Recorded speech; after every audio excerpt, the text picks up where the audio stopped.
नमो तस्स भगवतो अरहतो सम्मा सम्बुद्धस्स नमामि बुद्धं गुणसागरन्तं नमामि धम्मं सुगतेन देशितं नमामि संघं मुनिराजसावकं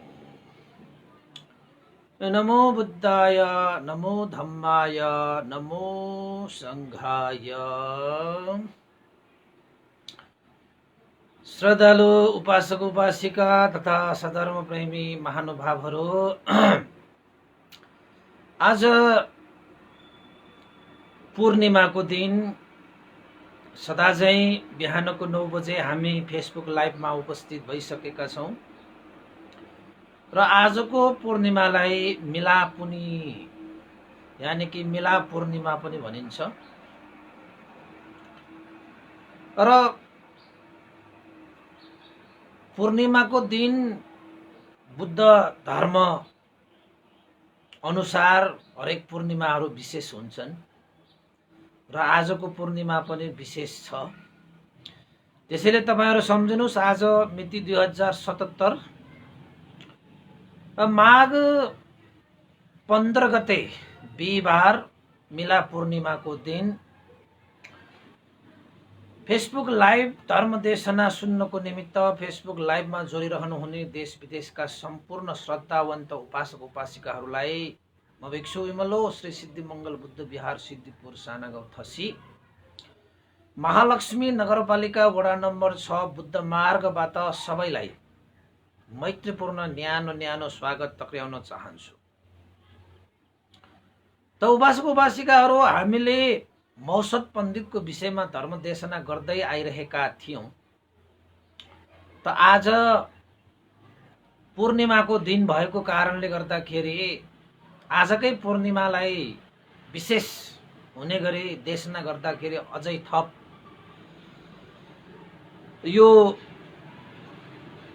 महत्त्वपूर्ण हुन्छ भन्ने ठानेर चाहिँ आज मैले धेरै लामो त होइन, हुन त बिहारमा पनि आज थुप्रै पूर्णिमाको कामहरू थियो, अझै पनि बिहार तल चाहिँ उपासक उपासिकाहरू गइसकेको छैन।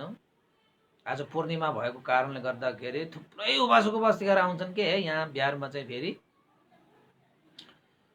अब फेरि यो लकडाउन यताउताको कारणले गर्दाखेरि पनि बिहारमा दिनदिनै आउन नसकिरहेको समयमा यो पूर्णिमा भयो भने चाहिँ फेरि थुप्रै मान्छेहरू आउने के, यही दिनमा भए पनि जाउँ भन्ने त्यस्तो हुन्छ।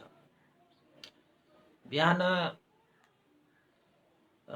6:30 बजेतिर तल हलमा हैन जलपानदेखि लिएर गएको, भर्खरै 9 बजे मात्रै माथि आउन सकियो। त्यो पनि धर्मदेशना भएको कारणले गर्दाखेरि, नत्र भने त उपासक उपासिकाहरूलाई त्यो परित्राण धागो आदि इत्यादि गर्दा गर्दै 9:30 त त्यत्तिकै बज्छ होला। तैपनि उपासक उपासिकाहरूलाई अब दैनिक रूपमा 9 बजे धर्मदेशना गर्ने जुन चाहिँ हामीले फेसबुक लाइभ अनुसार लाइभ अन्तर्गत चाहिँ हैन मार्फत चाहिँ हामीले यो देशना गर्दै गरेका थियौं, त्यसैलाई निरन्तरता दिनुपर्छ भनेर। हुन त मैले बिहारमा पनि आज मिला पूर्णिमाको विषयमा अलिकति धर्मदेशना त गरिसके है। अब 8 घण्टा भन्दा बढी गरे होला, 8 घण्टा हैन, त्यति साह्रो त गरिसकेछु। त उपासक उपासिकाहरूको लागि पनि आजको पूर्णिमा भगवान बुद्धको शिक्षा अनुसार के विषयले समेटिएको छ, कस्तो घटना घटेको छ, यो पूर्णिमालाई कसरी विशेष भनेर भन्न सकिन्छ आदि इत्यादिको विषयमा चाहिँ आज हामी छोटकरीमा संक्षिप्त रूपमा भए पनि तपाईहरुको लागि एउटा विशेष घटना चाहिँ मैले चाहिँ यहाँ प्रस्तुत गर्न खोजेको छु। आजको पूर्णिमालाई विशेषतः मिलापुनी यानी मिला पूर्णिमा भनेर भनिन्छ र यो दिन, यो पूर्णिमाको दिन भगवान बुद्धको जीवन कालमा कस्तो विशेष घटना घट्यो त भन्ने सन्दर्भको एउटा घटना छ। हुन त यो हाम्रो बुद्ध जीवनीमा गइसकेको विषय हो र तपाईहरुले यो बुद्ध जीवनीको यो विषयलाई मैले उत्थान गरिसकेपछि समय मिलाएर तपाईले त्यो घटनाको पार्ट यानी कि भाग खण्डलाई फेरि युट्युबमा गएर हेर्न पनि सक्नुहुन्छ, सुन्न पनि सक्नुहुन्छ। त्यसो भए यो पूर्णिमाको दिन आज भएको के रहेछ त भन्ने चाहिँ अब साहित्यमा उल्लेख भए अनुसार है मैले यहाँ प्रस्तुत गर्न खोजेको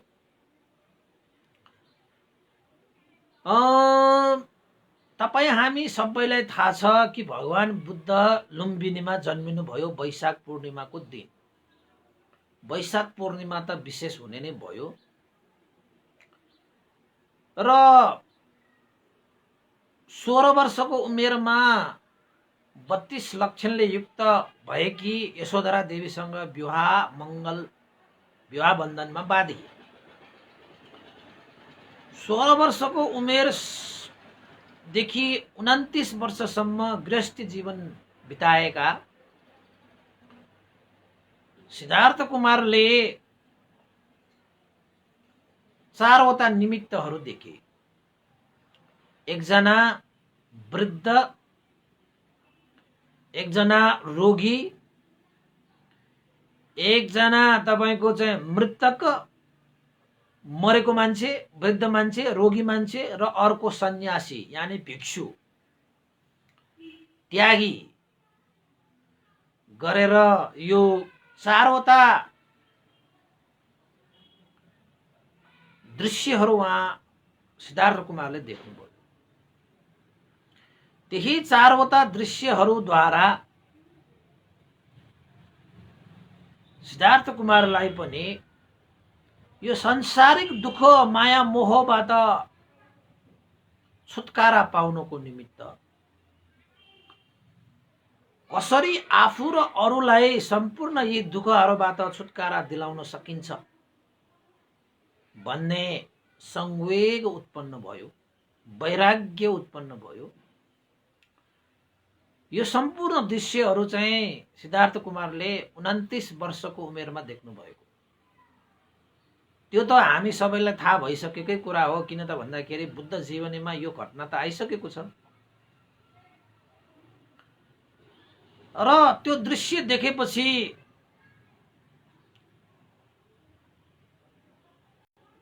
बाहिर महाविनिष्क्रमण गर्ने इच्छा प्रकट भइसकेपछि सुयोधन महाराजले सिद्धार्थ कुमारलाई थप सुख शैलमा चाहिँ वृद्धि गरिदिएका थिए ताकि छोरा सिद्धार्थ कुमार चक्रवर्ती राजा होस्, सन्यासी भएर नजाओस्। तर सिद्धार्थ कुमारले, भगवान बुद्धले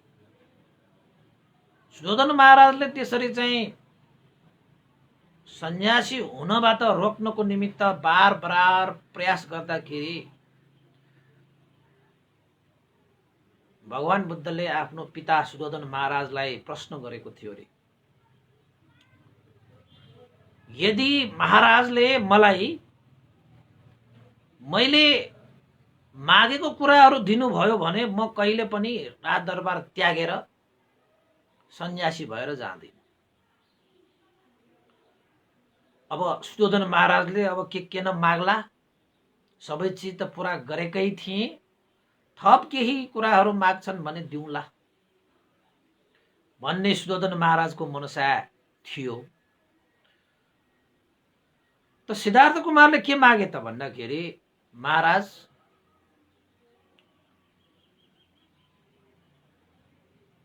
तपाईले मलाई त्यस्तो वृद्ध नहुनु पर्ने, अशक्त नहुनु पर्ने त्यस्तो कुनै मार्ग प्रशस्त गर्न सक्नुहुन्छ भने मलाई त्यो दिनुस्। हे पिता, तपाईले मलाई जिन्दगी भर कुनै पनि त्यस्तो रोग शोक रहित भएर बस्ने त्यस्तो मार्ग प्रशस्त गर्न सक्नुहुन्छ भने त्यो मार्ग मलाई प्रदान गर्नुहोस्। जीवनमा कहिले पनि मर्नै नपर्ने त्यस्तो मार्ग छ भने मलाई त्यो मार्ग पनि प्रशस्त गरिदिनुहोस्। त्यो चिज तपाईले दिन सक्नुभयो भने चाहिँ म सन्यासी भएर जाँदैन भनेर सिद्धार्थ कुमार भगवान बुद्धले आफ्नो पिता सुयोधन महाराजलाई यी कुराहरू मागेको थियो रे। तर यस्ता कुराहरू कसैले दिन सक्ने अवस्था त हुँदैन त्यति बेला।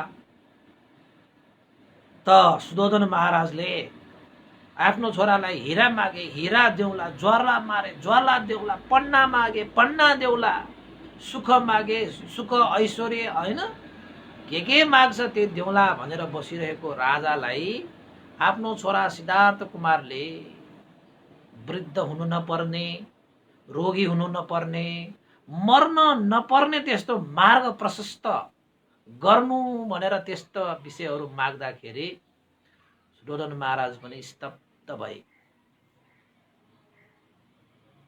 यो कुरा त म तिमीलाई दिन सक्दैन सिद्धार्थ, त्यसो भए महाराज मलाई नरोक्नुस्, तपाईले मलाई यो चिज दिन सक्नुहुन्न भने म खोज्छु, म प्राप्त गरेर म सबैको लागि यस्तो मार्ग प्रशस्त गर्छु, त्यसो भए तपाईले मलाई नरोक्नुस्। मलाई यी विषयहरूबाट मुक्त भएको अवस्था मार्ग प्रशस्तको लागि खोजीको यात्रा गर्नु दिनुस्, पिता मलाई नरोक्नुस्। यदि तपाईले दिनुहुन्छ भने दिनुहोस्, म दरबार छोडेर जाँदैन, म त चक्रवर्ती राजा भएरै बस्छुला। तर मलाई चक्रवर्ती राजा हुनुभन्दा पनि मर्नुपर्ने, वृद्ध हुनुपर्ने, रोगी हुनुपर्ने यस्ता दुःखहरूबाट मुक्त भएको मार्ग प्रशस्त गर्न चाहन्छु म भनेर भनेपछि त रोक्न सक्ने कुनै परिस्थिति नै भएन। त्यसैले हामीलाई थाहा छ चारवटा निमित्तहरू देखिसकेपछि वैराग्य उत्पन्न भएका सिद्धार्थ कुमारले 29 वर्षको उमेरमा मध्य रातमा आफ्ना श्रीमती र जन्मिएका भर्खरै जन्मिएका होइन राहुल कुमारलाई सम्म पनि छोडेर त्यागेर दुःखको मुक्ति मार्गलाई प्रशस्त गर्नको निमित्त खोजीमा निस्के। कति वर्षको उमेरमा? 29 वर्षको उमेरमा। त 29 वर्षको उमेरमा त्यसरी खोजीमा निस्किसकेपछि 35 वर्षसम्म सिद्धार्थ कुमार भगवान बुद्धले दुष्करचर्या गर्नुभयो। यता हिँड्नुभयो, उता जानुभयो, यता खोजी गरे, उता खोजी गरे, कहीँ पनि भेट्टाउनु भएन। तर पनि प्रयासरत थिए। भगवान बुद्धले चाहिँ ठुलै कठोर तपस्याहरू पनि गरे। उरुवेल वनमा दुष्करचर्या पनि गर्नुभयो। मर्यो कि भन्ने किसिमले के अब त सक्यो, अब त श्वासै बाँकी रहन्न भन्ने जस्तो एक मुट्ठी सास मात्र बाँकी थियो रे सिद्धार्थ कुमारसँग दुष्करचर्या गर्नुभएको समयमा। यो हाड र छाला मात्रै बाँकी थियो। यस्तो दुष्करचर्या गर्नुभयो। यसको जुटो खानपान त्यागेर दिन रात ध्यान साधनामा लीन हुनुभयो। यसरी विभिन्न चर्याहरू गर्दा गर्दै गर्दा गर्दै गर्दा गर्दै अन्तिमतः 6 वर्षको समय बिताइसकेपछि वैशाख पूर्णिमाकै दिनमा भगवान बुद्धले बुद्धत्व ज्ञान लाभ गर्नुभयो। यानी कि बोधि ज्ञान लाभ गर्नुभयो। बुद्ध गयामा वैशाख पूर्णिमाको दिन बोधि वृक्ष मुनि भगवान बुद्धले बुद्धत्व ज्ञान लाभ गर्नुभयो। यो कुरा पनि हामीलाई थाहा छ है। आज मैले यहाँ मिलाप पूर्णिमाको दिनसम्म आउन खोजेको, त्यसपछि हामी सबैलाई थाहा छ पञ्चभद्र वर्गीय भिक्षुहरूलाई सारनाथमा धर्मचक्र प्रवर्तन गर्नुभयो।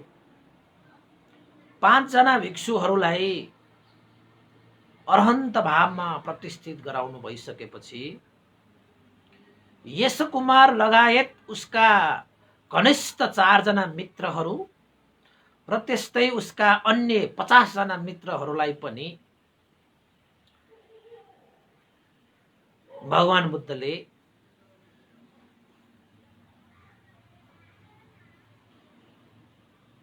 सबैलाई ज्ञान दिएर यश कुमार र उसका साथीहरू 55 जना साथीहरू जम्मा गरेर 55 जनाहरूलाई पनि के गराइदिए?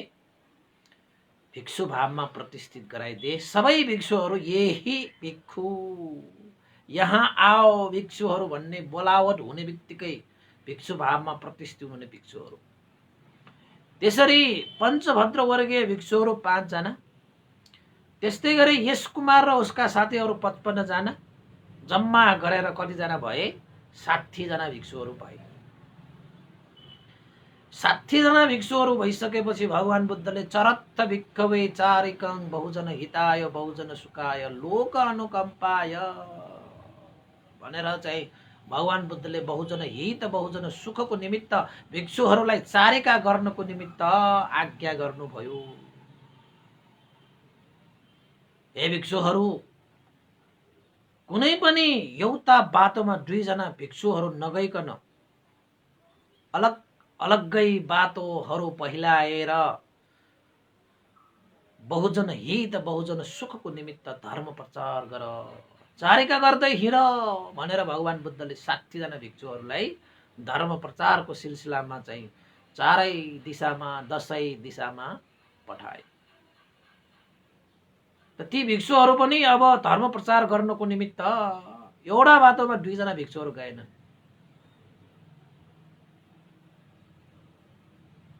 सबै भिक्षुहरू एकै बाटोमा एउटै बाटोमा आफ्नो बाटोमा लागे र भिक्षुहरूको त्यो कार्यहरू चाहिँ आज्ञा गरिसकेपछि भगवान बुद्ध स्वयं पनि उरुवेल वनमा धर्म प्रचारको लागि आउनुभयो। किन त भन्दाखेरि उरुवेल वनमा यस्तो मिथ्या दृष्टिहरू थियो कि त्यो उरुवेल वनमा चाहिँ सबैले आफूले गरिरहेको अभ्यास नै ठिक, मेरो मार्ग नै सही भनेर चाहिँ धारणा गरेर थुप्रै यो मिथ्या दृष्टिमा परेका अभ्यासहरू गरिरहेका थिए, जुन अभ्यासले कुनै पनि हालतबाट दुःखबाट मुक्त भने हुँदैन, मात्र भवचक्रमा घुमिरहनु पर्ने त्यस्ता अभ्यासहरू भइरहेको थियो।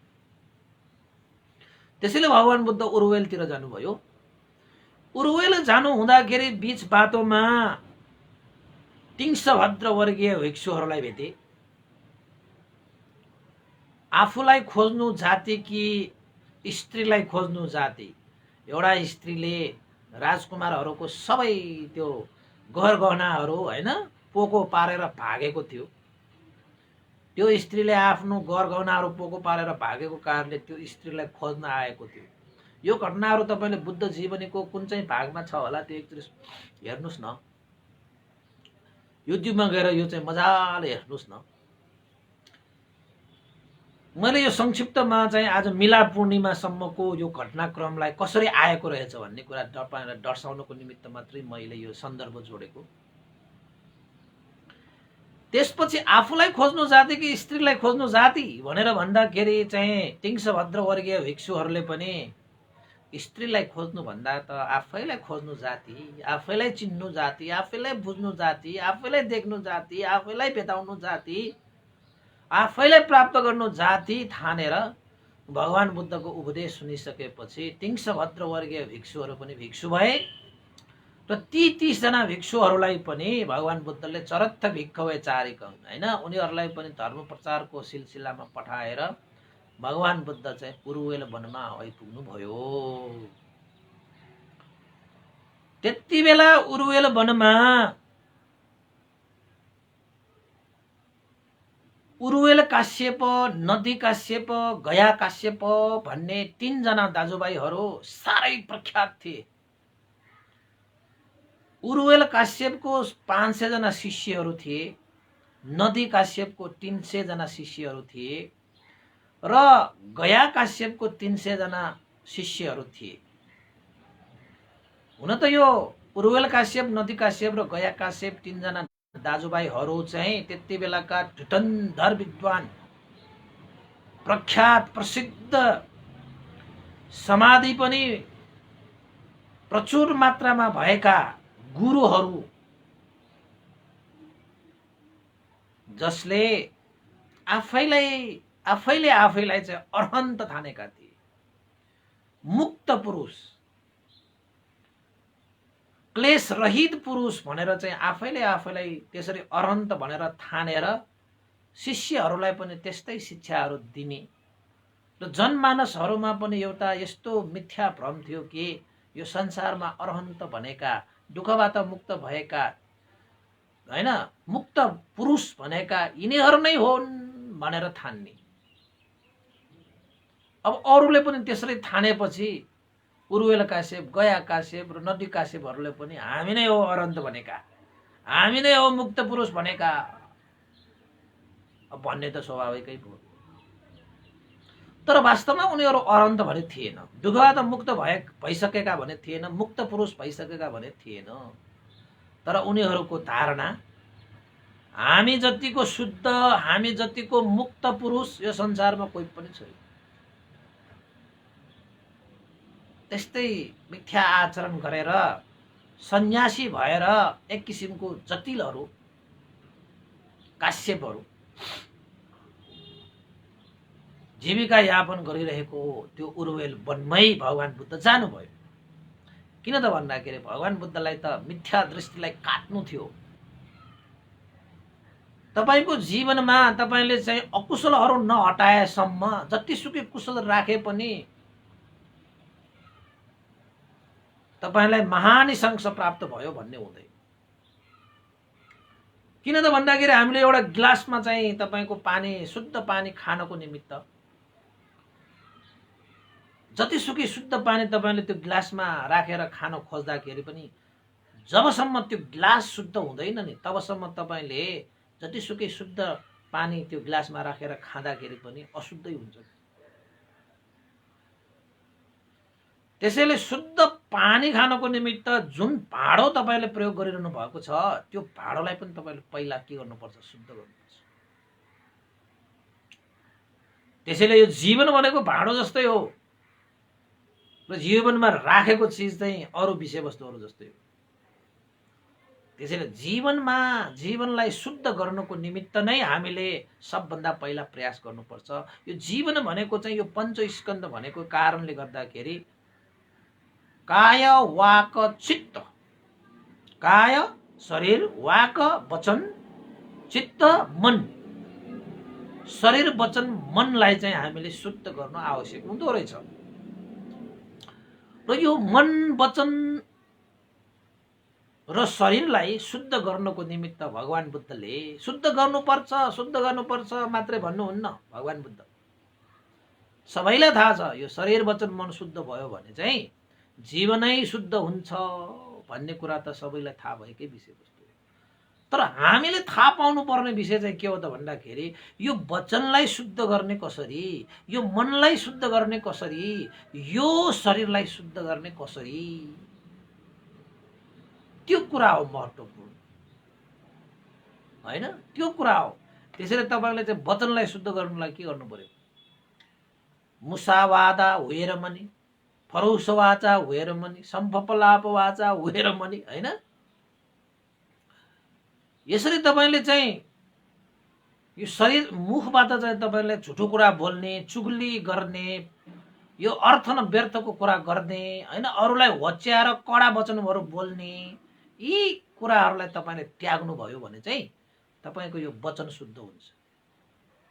त भगवान बुद्ध त्यसरी तपाईले चाहिँ यो गर्नु पर्यो, धर्म गर्नु पर्यो, पुण्य लाग्छ मात्र भन्नुहुन्न, कसरी धर्म गर्नुपर्छ र कसरी पुण्य लाग्छ भन्ने सिकाउनुहुन्छ कि। मनलाई शुद्ध गर्नुपर्छ, मनलाई शुद्ध गर्नुपर्छ मात्र भन्नुहुन्न। कसलाई थाहा छैन, सबैले भन्छ मनलाई शुद्ध गर्ने कसरी। तर मनलाई शुद्ध पार्नुपर्छ भन्ने मात्र थाहा भएर पुगेन। मनलाई शुद्ध पार्ने विधि, मार्ग, कर्म, धर्म हामीले जान्नु पर्यो। यो शरीरलाई पनि तपाईले शुद्ध गर्नु पर्यो। यो शरीरलाई शुद्ध गर्नको निमित्त के गर्नु पर्यो, कसो गर्नु पर्यो? जबसम्म तपाईले चाहिँ झुटो कुरा त्याग्नुहुन्न, चुगली त्याग्नुहुन्न, अर्थ न व्यर्थको कुराहरू त्याग्नुहुन्न, त्यस्तै तपाईले चाहिँ यो कडा वचनहरू, अरूलाई होच्याएर अरूलाई हेला गरेर बोल्ने वचनहरू जबसम्म त्याग्नुहुन्न नि तबसम्म तपाईले कुनै पनि देवी देवताको चाहिँ भाकल गरेर, देवी देवताको आराधना गरेर, प्रार्थना गरेर, शरण गएर तपाईले आफ्नो वचनलाई शुद्ध पार्न सक्नुहुन्न।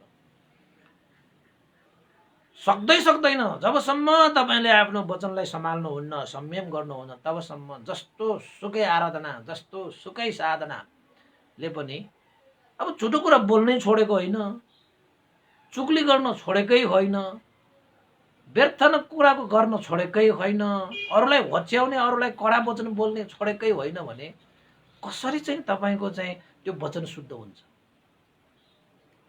हुनै नसकिने। तपाईँले ढुङ्गालाई पुजेर, माटोलाई पुजेर, पानीलाई पुजेर, आगोलाई पुजेर त्यसरी शुद्ध भइन्छ? त्यो मार्ग त होइन। पानीले नुहाएर चिसो माघको यस्तो पुस माघको जाडोमा पानीमा झुम्पुङ झुम्पुङ डुबेर आफूले गरेको पापहरू पखाल्ने भनेर तपाईँले आफ्नो पाप पखाल्न सक्नुहुन्छ? यदि पानीमा डुबेर पाप पखालिन्छ भने त्यही पानीमा बस्ने जलचरहरू त जहिले पनि पवित्र हुन्छ नि। उनीहरूको जीवनमा त कहिले पापै हुँदैन। त्यसरी पानीले पखालेर पाप पखालिने भए त तपाईँले गरेको पुण्य पनि पखालिन्छ नि होइन र? हो, यो कुरा जान्नु पर्यो। यस्ता मिथ्या दृष्टि भएकाहरूलाई उद्धार गर्नुको निमित्त भगवान बुद्ध कहाँ जानुभयो? उरुवेल वनमा जानुभयो। अब तपाईँले शरीरलाई शुद्ध गर्नुको निमित्त के गर्नु पर्यो? जबसम्म तपाईँले मार्ने, चोर्ने, व्यभिचार गर्ने यो तीनटा कुरालाई तपाईँले जबसम्म त्याग्नुहुन्न तबसम्म तपाईँको शरीर शुद्ध हुँदैन। चाहे तपाईँले जस्तो सुकै देवी देवताको आराधना गरोस्, भक्ति गरोस्, जस्तो सुकै तपस्या गरोस्, आराधना गरे, भक्ति गरे, मारिरहेकै छ, चोरिरहेकै छ, व्यभिचार गरिरहेकै छ भने तपाईँको शरीर कसरी शुद्ध हुन्छ? त भगवान बुद्ध भनेको शुद्ध हुने मार्ग प्रशस्त गर्नुहुन्छ के। कसैले कसैलाई यहाँ शुद्ध भइजाओस् भनेर यसरी हात राख्दैमा कोही शुद्ध हुनेवालामा छैन। त्यो शुद्ध हुनको निमित्त आफैले कर्म गर्नुपर्छ, आफैले धर्म गर्नुपर्छ, आफैले आफ्नो शरीर शुद्ध गर्नुपर्छ भने यो शरीरले के चिज त्याग्दाखेरि, के चिजलाई चाहिँ हटाउँदाखेरि, के चिज गर्दाखेरि यो शरीर शुद्ध हुन्छ भन्ने कुरा भगवान बुद्धले प्रष्ट भन्नुभएको छ। तपाईलाई चाहिँ शरीर शुद्ध गर्नु मन लाग्यो, म भनिहाल्छु, कहिले पनि नमार्नुहोस् कसैलाई। सबै प्राणीहरूलाई आफू जस्तै ठानेर सबैलाई जिउने अधिकार छ। यो संसार सबैको हो, मान्छेहरूको मात्रै होइन, पशुहरूको पनि हो, जलचरहरूको पनि, थलचरहरूको पनि हो। सबैलाई जिउने अधिकार छ। त्यसैले आफू जिउनको निमित्त अर्काको हत्या गरेर, अरूको प्राण लिएर आफ्नो प्राण बचाउनु छैन यहाँ संसार। अरूलाई हत्या गरेर आफ्नो जिउनु छैन। त्यसैले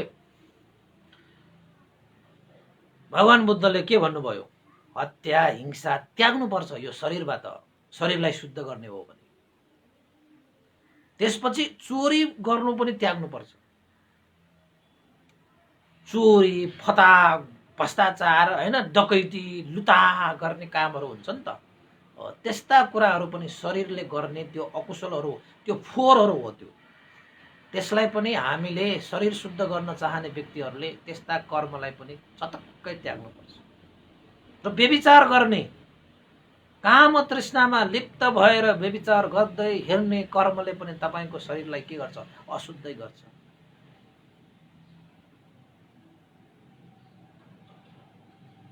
हैन? त्यसरी तपाईले शरीरलाई शुद्ध गर्नको निमित्त त्यस्ता कर्महरू गर्नुपर्छ कि जस्तो कर्म गर्यो त्यस्तै तपाईको चाहिँ फल प्राप्त हुने त हो। तपाईले शुद्ध हुने कर्म गर्नुभयो भने तपाईको शरीर शुद्ध भएर आउँछ। अब शुद्ध गर्नुपर्छ भनेर माइकमा फुकेर त कुरा भएन। कसलाई थाहा छैन? सबैलाई थाहा छ। आचरणमा हुनुपर्छ सबै कुराहरू। त्यसपछि मनलाई शुद्ध गर्ने हो भने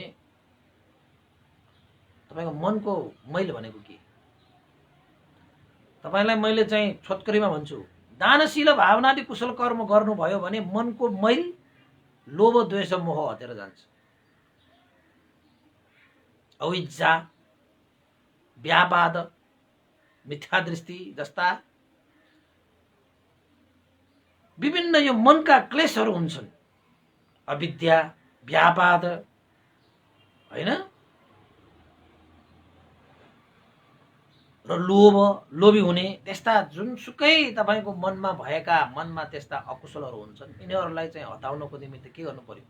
दान गर्ने अभ्यास गर्नुहोस्, शील पालन गर्ने अभ्यास गर्नुहोस्, त्यस्तै गरी तपाईँले ध्यान भावना गर्ने अभ्यास गर्नुहोस्। मन शुद्ध भएर आउँछ, मन सफा भएर आउँछ।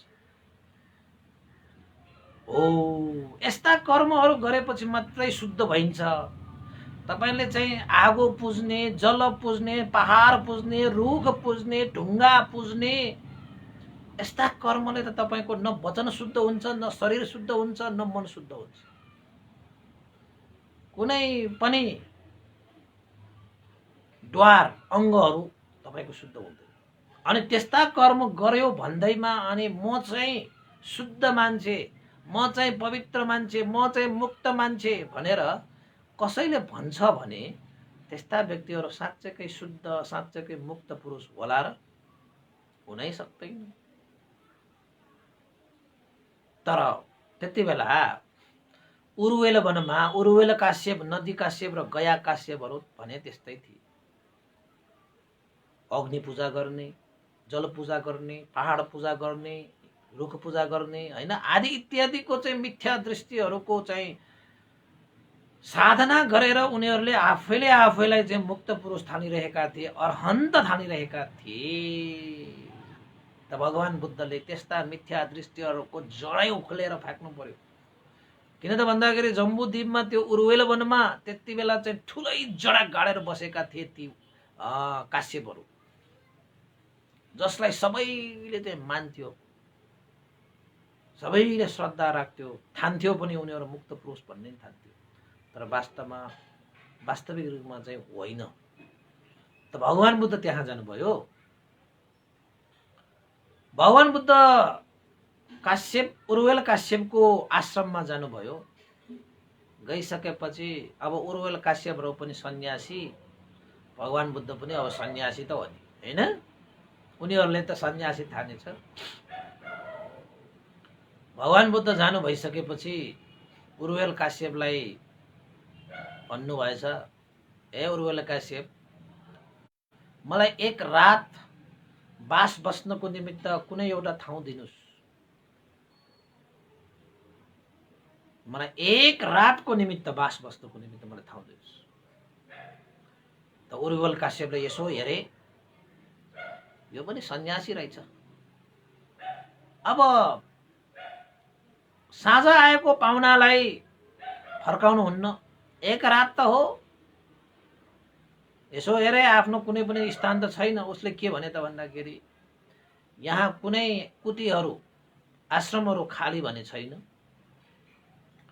एउटा कुटी खाली छ, जुन कुटीमा चाहिँ साह्रै नै विषधारी डर लाग्दो एकजना नागराज भएको स्थान छ। यदि सिद्धार्थ गौतम,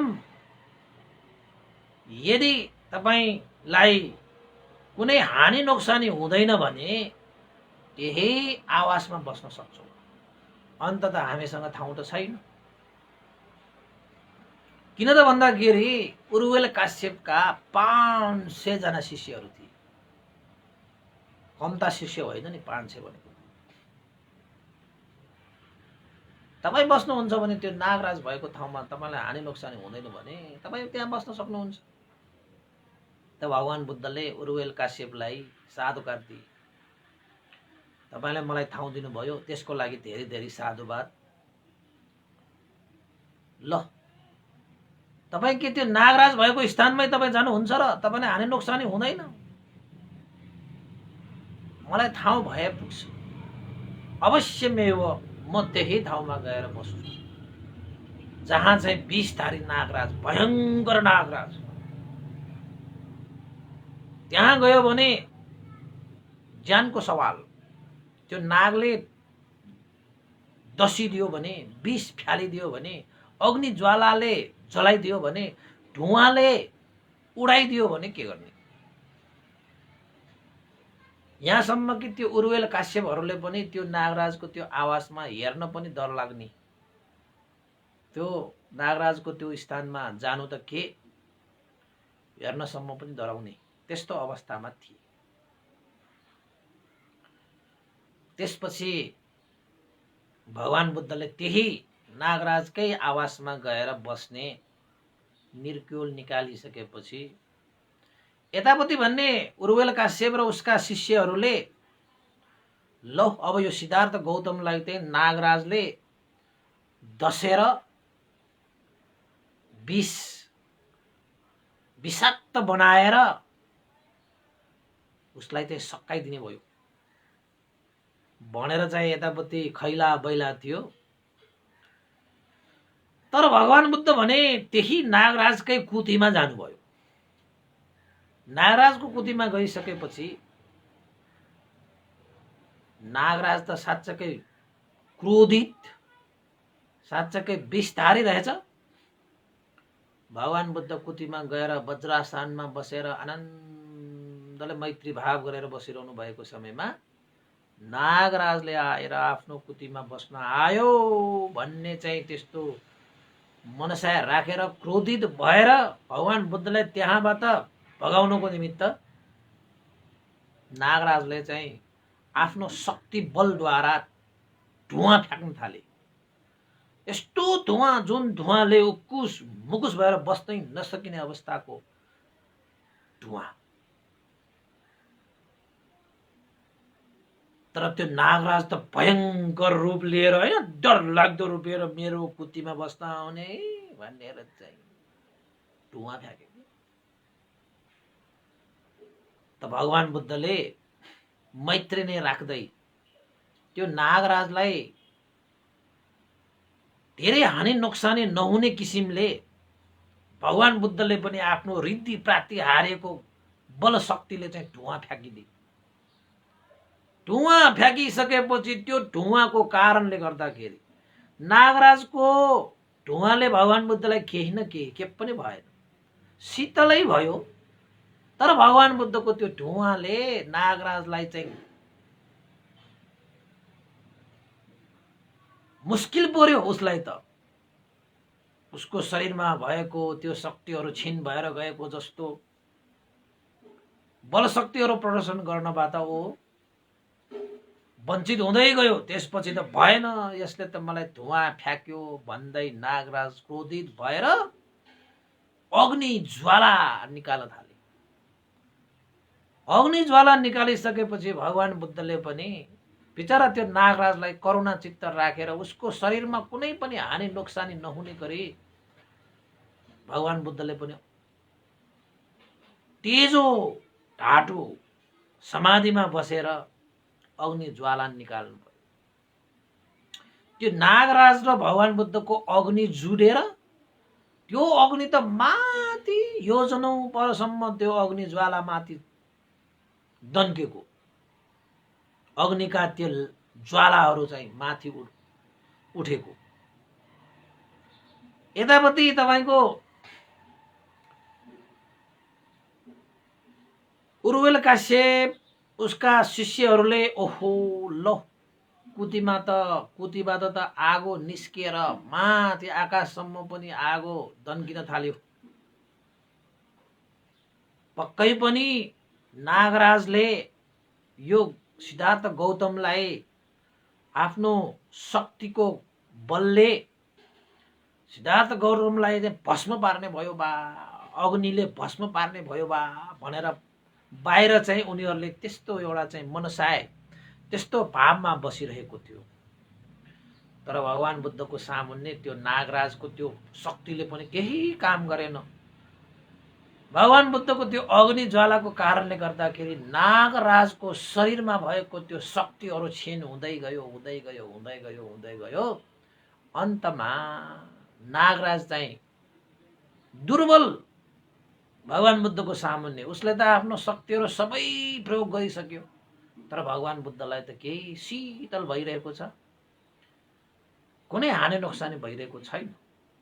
तर यता नागराजलाई भने तपाईको चाहिँ त्यसको भगवान बुद्धको वृद्धि होइन, भगवान बुद्धको शक्तिको कारणले गर्दाखेरि नागराजको शक्तिहरू क्षीण भएर हुँदै हुँदै गइसकेपछि अन्त सत्य नागराज दुर्लभ भएर भगवान बुद्धको सामुन्ने नै पर्नु पर्यो। नागराजलाई त आश्चर्य भयो, बा यो साधारण मान्छे होइन, को हो यो? मेरो अग्निको ज्वालामा परेपछि साराका सारा भस्म भएर जान्छ, तर त यो महापुरुष होइन, मेरो अग्निले त कुनै हानि गरेन, बरु मलाई पो दुर्बल बनाइदिए, कमजोर बनाइदिए, म त उसको अगाडि त निरेख भएर बस्नु पर्यो भनेर सोध्न थाले। त्यसपछि भगवान बुद्धले त्यो नागराजलाई आफ्नो पात्रमा राखेर पात्रले छोपेर बाहिर निस्किनु भएछ।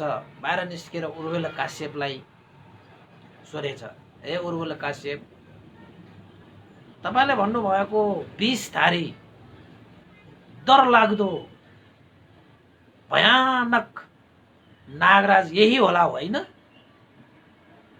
भनेर भगवान बुद्धले सोध्नु हुँदाखेरि त उर्वेल काश्यपले चाहिँ यसो भगवानले पात्र खोलेर हेरेपछि त त्यो नागराज त त्यो भगवान बुद्धको पात्रभित्र। उर्वेल काश्यप त चकित भए, बाबा धन्य रहेछ यो चाहिँ सिद्धार्थ गौतम, कसैले गर्न नसकेको यस्ता महान कार्य गर्नुभयो यो सिद्धार्थ गौतम होइन, साँच्चै प्रतापी रहेछ, साँच्चै महान व्यक्ति रहेछ, शक्तिशाली रहेछ। नत्र भने यस्ता चाहिँ नागराजको अग्नि ज्वालामा पनि केही नहुने गरी कसरी बस्न सक्छ? तर जतिसुकै प्रतापी भए पनि, जतिसुकै शक्तिशाली भए पनि म जस्तो अरण्ड भने होइन, म जस्तो मुक्त पुरुष भने यो सिद्धार्थ गौतम होइन भनेर त्यो उर्वेल काश्यपले अझै आफूलाई अरहन्त ठानेर बसिरहेको छ। आफ्नो अगाडि भगवान बुद्ध साक्षात हुँदा पनि भगवान बुद्धलाई अरहन्त होइन, म मात्रै अरहन्त हो, भगवान बुद्ध मुक्त पुरुष होइन, म मात्रै मुक्त पुरुष हो भनेर ठानिरहेको। संसारमा यस्ता व्यक्तिहरू हुन्छन्, आफू मात्रै ठिक, आफू मात्रै सही, आफूले भनेकै हुनुपर्ने, आफूले हिँडेकै बाटो सही, अरू सबै बेठिक, आफू मात्रै शुद्ध अरू अशुद्ध, आफू मात्रै ठिक अरू सबै बेठिक, आफू मात्रै सम्यक अरू सबै मिथ्या। अब त्यो उर्वेल काश्यपले पनि साक्षात भगवान बुद्धको त्यस्तो एउटा प्रतापी शक्तिशाली त्यस्तो अनुभव देखी पनि म जस्तो अरन्त होइन यो, म जस्तो मुक्त पुरुष होइन यो भनेर बसिरहे। तर वास्तवमा ऊ भने फेरि अरन्त होइन, मुक्त पुरुष होइन, ऊ भने होइन फेरि। त्यसैले यो एउटा डरलाग्दो विषय हो। आफू हुँदै नभएको चिजलाई आफू हुँ भनेर बस्ने यो सबभन्दा ठुलो चाहिँ मिथ्या दृष्टि हो। किन त भन्दाखेरि आफूले आफूलाई चिन्न नसकेको, आफूले आफूलाई जान्न नसकेको, आफूले आफूलाई बुझ्न नसकेको यो सबभन्दा डरलाग्दो मिथ्या दृष्टि हो। सबभन्दा डरलाग्दो यो चाहिँ हानिकारक विषयवस्तुहरू हो। त उर्वेल काश्यपले पनि आफूलाई जुन चिज ठानिरहेको छ गलत ठानिरहेको छ, आफूलाई पनि गलत ठानिरहेको छ र आफ्नो अगाडि जो छ उसलाई पनि गलत ठानिरहेको छ। यस्ता हुन्छन् यस्ता चाहिँ मिथ्या दृष्टिमा पर्ने भनेको, आफूलाई पनि गलत ठानिरहेको हुन्छ, अरूलाई पनि गलत ठानिरहेको हुन्छ। आफूलाई गलत उसको मानेमा त सही नै ठानिरहेको हुन्छ, तर वास्तवमा गलत, अरूलाई उसको मानेमा त सही ठानिरहेको हुन्छ, तर वास्तवमा गलत ठानिरहेको हुन्छ। साक्षात भगवान बुद्ध अगाडि हुँदाखेरि पनि उर्वेल काश्यपले भगवान बुद्धलाई चिन्नु भएन, भगवान बुद्धलाई जान्नु भएन। आफू नै अरहन्त, आफू नै मुक्त पुरुष भनेर ठानिरहे। त्यसरी भगवान बुद्धले यो उरुवेल काश्यपको प्रसिद्धि देखेर धेरै मान्छेहरू उसको पछाडि छन्, धेरै मान्छेहरू उसको पछाडि छन्, थुप्रै मान्छे। यदि एकजना उरुवेल काश्यप मात्रै सही मार्गमा हिँडियो भने हजारौं हजार मान्छेहरू, हजारौं हजार शिष्यहरू सबका सब मिथ्या दृष्टिलाई त्यागेर सम्यक मार्गमा आउनेछ। कति कल्याणकारी हुन्छ।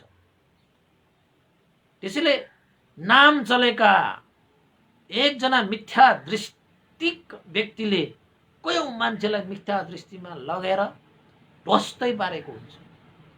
यो कुरा हामीले बुझ्न आवश्यक छ। बाँच्नुपर्छ।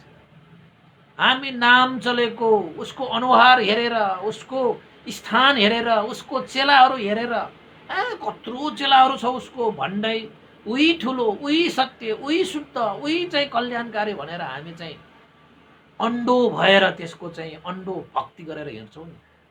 याद गर्नुहोस्, त्यस्तै व्यक्तिहरू चाहिँ के भइरहेको हुन्छ रहेछ, मिथ्यामा परिरहेको हुन्छ। फल्नाको चाहिँ आश्रम त कति ठुलो, फल्नाको आश्रम त कति महान, उसको त नाम छ दुनियाँमा, उसको त शिष्यहरू थुप्रो छ, उही सही होला, उसले भनेकै ठिक होला, उसकै मार्ग चाहिँ सम्यक हुन्छ भनेर हामी चाहिँ कोही मान्छेहरू मिथ्या दृष्टिमा परेर उनीहरूकै अन्धो भक्ति गरेर हिँड्ने मान्छेहरू नेपालमा पनि कम छैन। भगवान बुद्धको मन पालामा थियो, अहिले पनि हुन्छ र पछि पनि हुन्छ। त्यस्तो जसले होस गर्यो, जुन बेला उठ्यो त्यति बेला सबेर भयो, बिहानै भयो। त्यसैले चाहिँ होस गर्नुहोस् है। उरुवेल काश्यपको यति प्रभाव थियो, यति प्रभाव थियो। सिद्धार्थ गौतम, भगवान बुद्ध त्यति बेला त 35 वर्षको उमेर, उसको त दारी जुङ्गा लामा लामा उमेर पनि भइसकेको। उसले त के सोचे, यो जतिसुकै शक्तिशाली भए पनि जवान छ, 35 वर्षको छ, यसले के नै ज्ञान प्राप्त गर्ला र, के नै शुद्ध गर्ला र आफूलाई भन्ने ठानेको।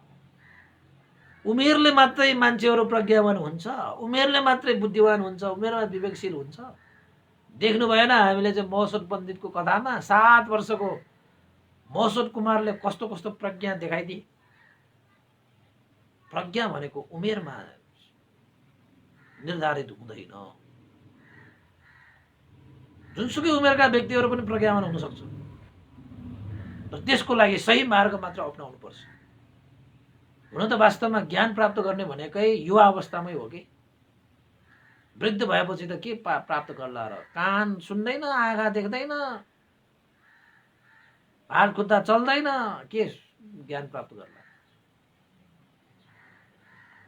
त भगवान बुद्धले त्यो उरुवेल काश्यपलाई सही मार्गमा ल्याउनको निमित्त किन त्यत्रो प्रयास गर्नुभएको त भन्दाखेरि, त्यो उरुवेल काश्यप एकजना मात्रै सही मार्गमा हिँड्यो भने कति मान्छेहरू उसको पछाडि छन्, सबै अब आउँछन् न त।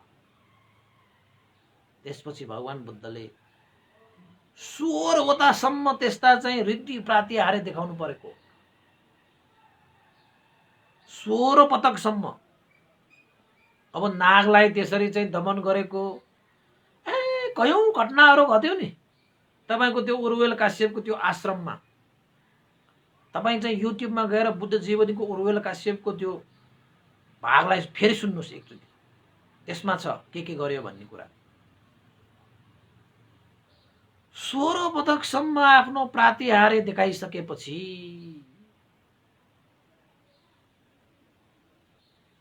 बल्ल केही न केही होला जस्तो भएर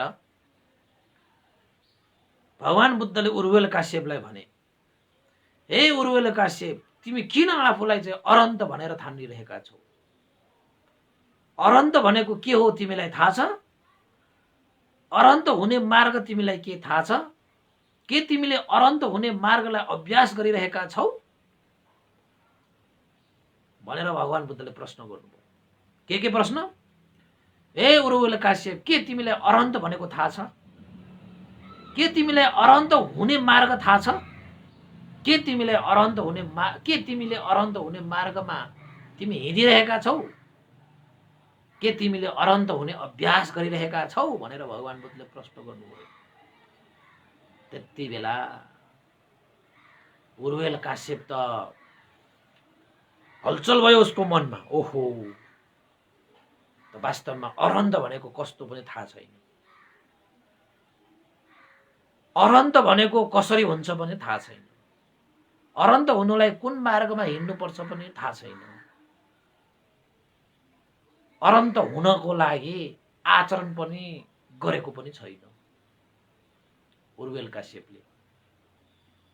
त्यसपछि उर्वेल काश्यपले अब कसरी भन्ने, अरहन्त कस्तो, अरहन्तमा हिँड्ने कस्तो, अरहन्तको मार्ग कस्तो, र आफू पनि अरहन्त भइसकेको छैन भन्ने कुरा त उसलाई थाहा छ नि, उसले ठानेको मात्र। त्यसपछि उर्वेल काश्यपले अन्ततः भगवान बुद्धलाई हात जोडेर, न म अरहन्त हुँ, न मैले अरहन्तको मार्ग थाहा छ, न म अरहन्तको मार्गमा हिँडेको छु, न अरहन्त हुनको निमित्त मैले त्यो अभ्यास नै गरेको छु। भगवान शास्ता, तपाईलाई मैले चाहिँ सही रूपमा चिन्न नसकेको कारणले गर्दाखेरि आफैले आफूलाई मैले चाहिँ अभिमान गरेर, घमण्ड गरेर, अहंकार गरेर मैले आफूलाई अरहन्त ठाने। अज्ञानतामा परेर, अविद्यामा परेर मैले अहंकारको आँखाले हेरेर सबैलाई सानो देखेँ, आफू मात्रै ठुलो देखेँ, आफू मात्रै शुद्ध देखेँ, आफू मात्रै महान देखेँ, आफू मात्रै मुक्त देखेँ। तर वास्तवमा म त अज्ञानी पो रहेछु। न अरहन्त मलाई थाहा छ कसरी भन्ने। अब अरहन्त कस्तोलाई भन्छ, अरहन्तको मार्ग कुन चाहिँ हो, अरहन्तको मार्ग बाटो कुन चाहिँ हो, अरहन्तको अभ्यास कसरी गरिन्छ, के थाहा। अब ओहो, तपाईको यस्तो चाहिँ महाप्रतापी शक्तिशाली भगवान शास्ता, मलाई क्षमा गरिदिनुहोस्, मैले तपाईलाई साक्षात रूपमा चिन्न सकेन। 16 पटकसम्म त्यसरी प्रात्याएर देखाउनु भयो भने भगवान बुद्धले त्यो चाहिँ उर्वेल काश्यपलाई एक पटक देखाए पत्याएन, 2 पटक देखाएन पत्याएन, यस्तो शक्तिशाली त छ रहेछ, तर म जस्तो अरहन्त होइन भनेर ठान्ने। 16औं पटकसम्म देखाइसकेपछि त बाध्य भयो कि। कुनै कुनै व्यक्तिलाई त एकचोटि दुईचोटि मात्र भनेर पुग्दैन, बार बार भन्नुपर्छ, गाह्रो छ। त्यसपछि अन्ततः उर्वेल काश्यप भगवान बुद्धको चरणमा ढोगेर भगवान बुद्धसँग क्षमा मागेर भगवान बुद्धको शरणमा म आजीवन बुद्ध धर्म संघको शरणमा गएँ भनेर उर्वेल काश्यप भगवान बुद्धको शरणमा गए। भगवान बुद्धको शरणमा गएपछि भगवान बुद्धले भिक्षु भावमा पनि प्रतिष्ठित गराए। उर्वेल काश्यपको 500 जना शिष्यहरू पनि अब आफ्नो टुटन्धर विद्वान भनेर भनेका गुरुवर पनि भगवान बुद्धको शरणमा गइसकेपछि 500 जना उसका शिष्यहरू पनि भगवान बुद्धको शरणमा आएर भिक्षुत्व ग्रहण गरिलिए। हेर्नुहोस् है, त्यसपछि उसका भाइ थियो, उर्वेल काश्यपको भाइ, जसको नाम नदी काश्यप थियो। जुन नदी काश्यपले 300 जना शिष्यहरू सहित एउटा टोली सम्हाल्दथ्यो। आफ्नो दाइ उर्वेल काश्यप भगवान बुद्धको शरणमा गएपछि अब आफूभन्दा ज्ञानी, आफूले मानेको जानेको व्यक्ति पनि भगवान बुद्धको शरणमा गइसकेपछि नदी काश्यप पनि अन्ततः भगवान बुद्धको शरणमा आएर भिक्षु भावमा प्रतिष्ठित भइसकेपछि उसका 300 जना चेलाहरू पनि भगवान बुद्धको शरणमा आएको। त्यसपछि सबभन्दा कान्छो गया काश्यप आफ्ना 2 जना दाजुभाइहरू पनि भगवान बुद्धको शरणमा गएको थाहा पाएपछि कान्छो भाइ जसले 200 जना शिष्यहरू राखेका थिए। त्यो 200 जना शिष्यहरू सहित कान्छो भाइ गया काश्यप पनि भगवान बुद्धको शरणमा गए। यसरी यो चाहिँ उरुवेल काश्यप, नदी काश्यप र गया काश्यपका 1000 जना चेलाहरू सहित भगवान बुद्धको शरणमा गएको र भगवान बुद्धले मिथ्या दृष्टिको त्यो जरालाई मुक्त गरेर त्यसलाई चाहिँ उखेलेर फ्याकेर मिथ्या आचरण गरिरहेका, मिथ्या जीविका गरेका, मिथ्या मार्गमा हिँडिरहेका व्यक्तिहरूलाई सम्यक मार्गमा हिँडाएर उनीहरूको जीवनलाई मार्ग फलबाट प्रतिष्ठित गराएर भगवान बुद्ध ती 1000 जना त्यस्ता व्यक्तिहरूलाई चाहिँ गया शीर्ष पर्वतमा लगेर अग्नि पूजा आदि इत्यादि मिथ्या दृष्टिहरूको बारेमा धर्म देशना दिएर सबै 1000 जना जटिल भिक्षुहरूलाई चाहिँ अरहन्त भावमा प्रतिष्ठित गराउनु भयो। यसरी उरुवेल काश्यप, नदी काश्यप र गया काश्यपलाई मिथ्या दृष्टिबाट सम्यक दृष्टिमा ल्याएका, मिथ्या मार्गबाट सम्यक मार्गमा ल्याउनु भएको पूर्णिमा भनेको चाहिँ मिला पूर्णिमा हो रे उपासक उपासिकाहरू। साहित्यमा यसरी उल्लेख छ।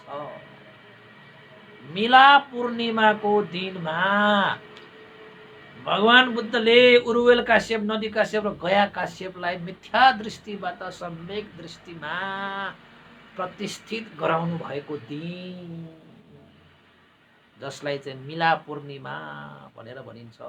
त्यसैले हामीले पनि उपासक उपासिका आजको दिन, मिला पूर्णिमाको दिन जति पनि मिथ्या दृष्टिहरू छन् त्यस्ता मिथ्या दृष्टिको त्यो जरालाई उखेलेर फ्याक्नुपर्छ आजको दिनमा त।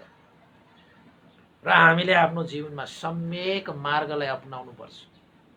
तपाईले आफ्नो जीवनमा गरिरहनु भएका जति पनि मिथ्या दृष्टिहरू छन् जसले तपाईको जीवनलाई गरङ्गो बनाइरहेको हुन्छ, त्यस्ता गरङ्गो बनाउने त्यस्ता मिथ्या दृष्टिहरूलाई चाहिँ जराइदेखि उखालेर सम्यक मार्ग आफ्नो जीवनमा प्रतिष्ठित गराएर तपाईको जीवनलाई हल्का बनाउनु पर्छ, हल्का बनाउनु पर्छ।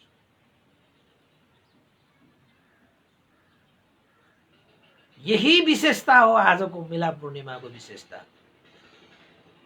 समग्रमा तपाईले भन्नु पर्दाखेरि उरुवेल काश्यप, नदी काश्यप र गया काश्यपलाई भगवान बुद्धको शासनमा प्रतिष्ठित गराएर उहाँहरूलाई चाहिँ अरहन्त भावमा प्रतिष्ठित गराउनु भएको पूर्णिमाको रूपमा मिला पूर्णिमालाई लिइन्छ भनेर तपाईले आजको पूर्णिमाको विशेषता तपाईले जान्नु पर्यो, बुझ्नु पर्यो उपासक उपासिकाहरू। त्यसैले सकेको खण्डमा हामीले अरूको मिथ्या दृष्टिहरूलाई पनि हटाएर सम्यक दृष्टि प्रतिपादन गर्ने कार्यमा आज लाग्नु पर्यो। यदि अरूको मिथ्या दृष्टिलाई हामीले हटाउन सकेन भने पनि कमसे कम तपाईले आफ्नो जीवनमा भएको मिथ्या दृष्टिलाई भए पनि हटाएर सम्यक दृष्टिमा प्रतिष्ठित हुनु पर्यो उपासक उपासिकाहरू। अझै सकिन्छ भने आफ्नो परिवारको मिथ्या दृष्टिलाई पनि हटाएर सम्यक दृष्टिमा लगाउनु पर्यो।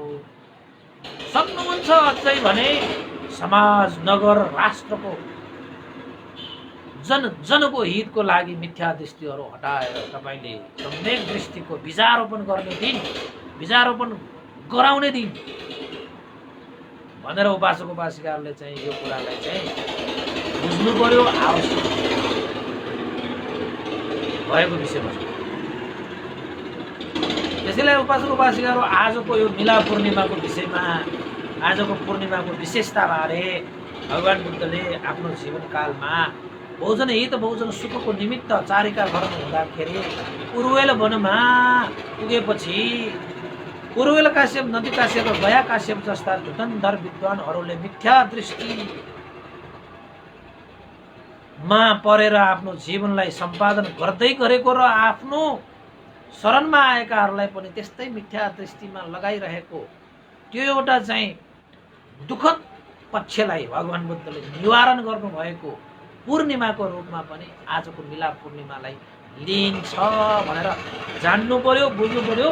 सबै उपासक उपासिकाहरूलाई साधुवाद है। र आज उपासक उपासिकाहरू पुण्यानुमोदन गर्नु अगाडि आज केही उपासक उपासिकाहरूले श्रद्धा व्यक्त गर्नुभएको छ। ती व्यक्तिहरूको नाम पनि यहाँ चाहिँ एनाउन्स गरेर उहाँहरूलाई पनि साधुवाद दिनुपर्छ।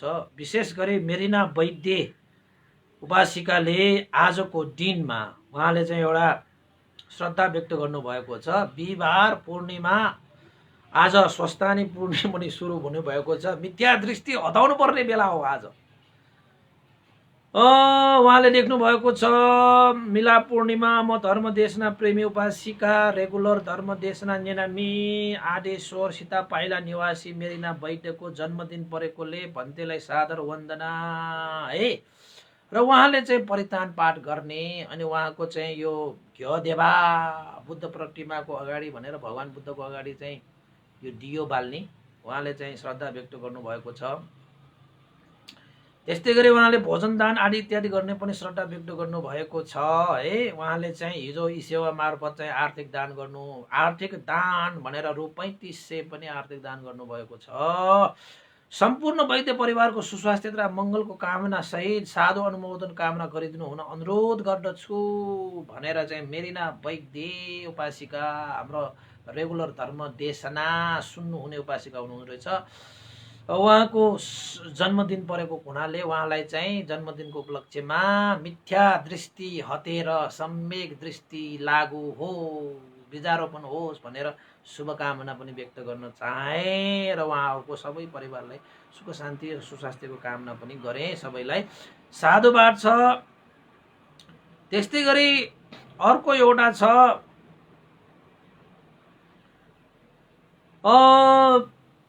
हाम्रो शान्ता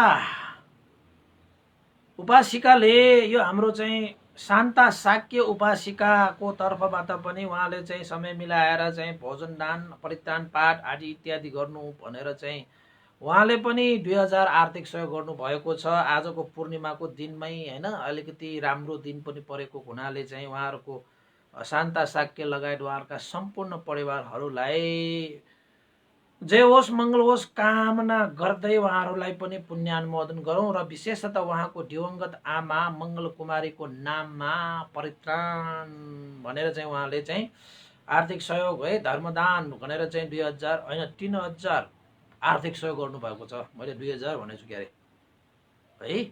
उहाँलाई पनि धेरै धेरै साधुवाद मैले चाहिँ व्यक्त गरेँ है। त्यस्तै गरी यहाँ चाहिँ अरू पनि थियो एउटा चाहिँ मैले एकैछिन है मैले चाहिँ लाइभबाट यहाँ एउटा सामान नभने नहुने छ आजको होइन विषयमा ल है। एकछिन मैले उ गरेँ, डिस्टर्ब भएन होला है। हिजो एकजना चाहिँ हाम्रो पासाङ हेल्मु उपासिका र आउनुभएको थियो। उहाँहरूले चाहिँ आर्थिक सहयोगहरू गर्नुभएको चिजहरूलाई पनि मैले यहाँ उ गर्नुपर्छ। हिजो चाहिँ हाम्रो बौद्ध जोरपाती निवासी पासाङ हेल्मु उपासिकाले चाहिँ ध्यान केन्द्रको निर्माणको लागि रु 10,000 आर्थिक सहयोग गर्नुभएको छ र भोजन दान त अब उहाँहरू आउन सक्नु भएन।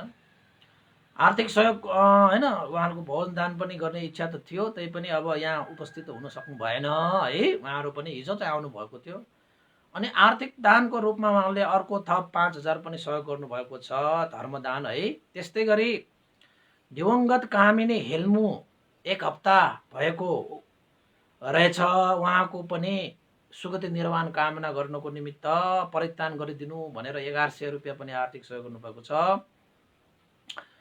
त्यस्तै उहाँको साथी पासाङ हेल्मु नै हो, उहाँको आफ्नै नामको एकजना साथी हुनुहुन्छ इजरायलमा। उहाँ चाहिँ बौद्ध जोरपातीमा हुनुहुन्थ्यो पहिला, अहिले चाहिँ हाल इजरायलमा हुनुहुन्छ। उहाँको साथी पासाङ हेल्मु इजरायलबाट पनि ध्यान केन्द्र निर्माणको लागि रु 10,000 आर्थिक सहयोग गर्नुभएको छ। उहाँहरूलाई धेरै धेरै साधुवाद छ है। त्यस्तै गरी हाम्रो पासाङ हेल्मुकै साथी अब हिसी लामो हेल्मु हाल उहाँहरू चाहिँ इङ्ल्यान्डमा हुनुहुन्छ। उहाँहरू चाहिँ मेलम्चीबाट हाल चाहिँ इङ्ल्यान्डमा हुनुहुन्छ। उहाँहरूले पनि ध्यान केन्द्रको निमित्त रु 10,000 आर्थिक सहयोग गर्नुभएको छ। र त्यस्तै गरी अर्को चाहिँ हाम्रो भोजन दान आदि इत्यादिको लागि आर्थिक दानको रूपमा मिङमार तामाङ उपासक हिजो आउनुभएको थियो। उहाँहरूले पनि सिन्धुपाल्चोक है अहिले चाहिँ अब बौद्ध जोरपाती पनि बस्नुहुन्छ होला, उहाँहरूले पनि रु 2000 आर्थिक सहयोग गर्नुभएको छ। र त्यस्तै गरी पासाङ हेल्मु उपासिका बौद्ध जोरपातीबाट आजको पूर्णिमाको दिन मिलाप पूर्णिमाको उपलक्ष्यमा भगवान बुद्धको अगाडि र त्यस्तै गरी मिङमार तामाङज्यूको तर्फबाट भनेर उहाँहरूको छिमी भन्दो रहेछ त्यो दियोलाई चाहिँ घेडवा होइन देवालाई त्यो पनि बालिदिनु भनेर चाहिँ 500 रुपियाँ आर्थिक सहयोग गरेर जम्मा रु 10,000 रुपियाँ आर्थिक सहयोग पनि गर्नुभएको छ। उहाँहरूलाई धेरै धेरै साधुवाद छ है। त्यस्तै गरी हाम्रा उपासिका एकजना हुनुहुन्छ अमेरिकाबाट, उहाँ चाहिँ उपासिकाबाट हिजो उहाँको दाइ आउनुभएको थियो। हुन त उहाँको छोराको जन्मदिन चाहिँ जनवरी 30 हो, कृष्ण पञ्चमी तिथिकोमा हो होइन। तैपनि हिजो प्राप्त भएको चिज आज पूर्णिमाको दिनमा चाहिँ उहाँहरूको लागि पनि राम्रो होस्, उहाँहरूको जीवन सफलता होस्, सुस्वास्थ्य दीर्घायु सफलताको कामना गर्दै हामीले चाहिँ अमेरिका र टेक्सासबाट है एउटा उपासिका हुनुहुन्छ रहना श्रेष्ठ पिया है। उहाँको परिवार किसन पिया परिवारबाट चाहिँ भन्दैलाई चाहिँ उहाँहरू धेरै धर्मदेशना सुन्नुहुन्छ, धेरै खुसी लाग्छ भनेर हिजो कल पनि गर्नुभएको थियो है। उहाँहरूले चाहिँ अब ध्यान केन्द्रको लागि पनि चाहिँ आर्थिक सहयोग पछि गर्नेछु भन्थे भनेर चाहिँ भन्नुभएको छ होइन। अनि हिजो चाहिँ उहाँहरूको छोराको रूपमा चाहिँ अलिकति दान गर्ने धर्मदेशना पनि सुनिरहेको छु, धेरै खुसी लाग्छ भन्थे भनेर चाहिँ हिजो भन्थेको लागि भनेर चाहिँ उहाँको दाइले उहाँको रहना श्रेष्ठ प्रिया र किसन प्रियाको तर्फबाट चाहिँ आर्थिक रूपमा 10,000 आर्थिक सहयोग पनि गर्नुभएको छ। उहाँहरूलाई चाहिँ धेरै धेरै साधुवाद। अहिले पनि सायद उहाँहरू चाहिँ सुनिरहनु भएको छ होला, सुनिरहनु भइरहेको छ भने उहाँहरूको सम्पूर्ण चाहिँ है यो टेक्सासमा बस्ने अमेरिकामा टेक्सासमा बस्ने सम्पूर्ण उपासक उपासिकाहरू धर्मदेशना सुन्ने हुने सबैलाई धेरै धेरै साधुवाद छ। धर्मदेशना सुन्दै गर्नु होला है।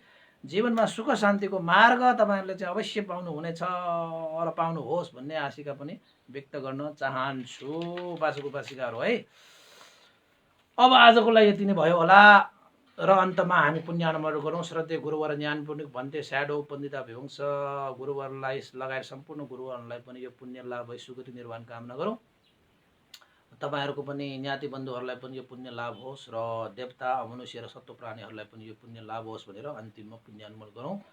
भवतु सब्ब मङ्गलम्।